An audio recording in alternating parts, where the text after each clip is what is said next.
स्वागत है आप सभी का ईआर पानागढ़ शॉर्ट्स चैनल पर। आज सुबह में उठने के साथ ही देखा इतना ज्यादा पानी, वही बारिश में भीगते भीगते मैं चला जाता हूँ स्टेशन। रास्ते में आते आते हम तो अचंभित ही हो गए थे। के बावजूद हम लोग पहुंच गए स्टेशन। स्टेशन पे आके देखा कोहरा ही कोहरा चारों तरफ। वो सब कुछ देखने के बाद हम लोगों के सामने आ गया लोकल। लोकल पे हम लोग नहीं चढ़ेंगे, लोकल बहुत डिले करता है, इसलिए हम फिर से इंतजार कर रहे हैं एक्सप्रेस की।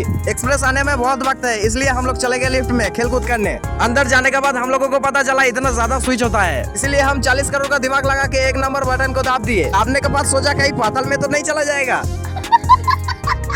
कुछ देर अंदर हलचल होने के बाद हम लोगों को पता चला नहीं पाताल में तो नहीं गया, लेकिन हम लोगों को ऊपर में तो लेके चलाया। नीचे से लोकल जाने के बाद हम लोग नीचे आ गए। आते ही देखा पूरा रफ्तार के साथ शताब्दी एक्सप्रेस गुजर रहा था। गुजर जाने के तुरंत बाद ही हमारा ट्रेन आ गया, जिसका नाम है बाघ एक्सप्रेस। स्टेशन मास्टर भाई साहब जी हम लोगों को ट्रेन का सिग्नल ग्रीन दे दिया। उसके बाद क्या था, लोको पायलट भाई साहब जी अपना जलवा दिखाते दिखाते रवाना हो गए। रास्ते में जाते जाते इतना खतरनाक मौसम हो रहा था कि आप पूछिए मत। भाई साहब जी अपने ट्रेन को दंदराते हुए भगा के लेके आए थे पाड़ाज। वहीं पे हम लोगों ने देखा पानागढ़ में जो लोकल छोड़े थे वो पाड़ाज में जाके अटक चुका है। 15 किलोमीटर डिस्टेंस कवर करने के बाद फाइनली हम लोगों ने लोकल को पीछे छोड़ दिया। ये सुन के लोको पायलट भाई साहब जी गुस्सा होकर मुंह बना लिए, इसीलिए ग्रीन सिग्नल के मिलते के बावजूद भाई साहब जी स्लो चला रहे थे। भाई साहब जी का गुस्सा जैसे तैसे शांत करने के बाद फिर से ट्रेन अपना रफ्तार पकड़ लिया। रास्ते में जाते जाते खेत पे हमारा नजर गया। उसके बाद हमारे दिमाग में कल रात जो हुआ वो रिकॉल हो गया। कल रात इतना आंधी तूफान हुआ, इसलिए आज घर खेत मैदान पूरा डूब चुका था।